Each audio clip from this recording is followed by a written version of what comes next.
بەڵام 1970 لە ماوەی دەچرکەیەکە ئەم زانیاریەت هەمووی ئەداتێکە تۆ بە 3 مانگەیکەی یەکێکتر لە یەکەی 1970 هەیە. ئەم یەکەیە زۆر بەناوبانگە. بۆچی ئاوا بەناوبانگ بوو؟ ئەو کارانێکی کات چییە؟ یەکەی 1970 وەکو باسمان کرد ئەم یەکەیە خۆی ئەمە کۆنتترۆلکردنی هەموو کۆمپانیاکانی زیرەکی دەستکرد.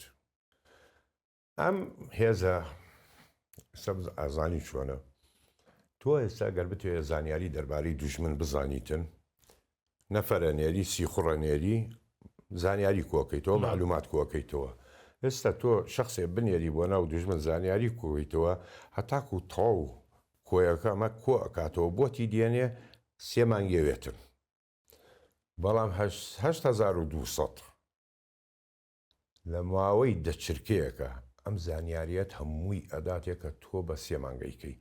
ئێران ئەگەر بیوێ بیکاوەکو فەیلقی قودس مانگیوێ هەتاکو زانیاری کۆ بکاتەوە، بەڵام ئیسرائیل بە دەچرکە بۆتی دێنێتن بە مانگی دەستکرد. فەرقەکە زۆرە تەحلیلی بەیانات تۆ ئەم بەیاناتە تەحلیلەکەی ئەهداف هەموو شتێکی بە زیرەکی دەستکرد بەمانە هەمووی لە ماوەی دەچرکەیە هەموو معلوماتەکان لە بندەستایە پێویستیت بۆوە نییە کە 3 مانگ.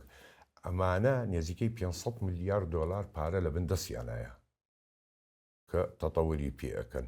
لەبەر ئەوە 1970 لە ئیسرائیلە زۆر سەرەکیە بۆ ئیسرائیل بۆمانەوەی و بۆ پێشکەوتنیشی و زیاتر خاک و زەوی بگرێت لە وڵاتانی دەوروبەری خۆی.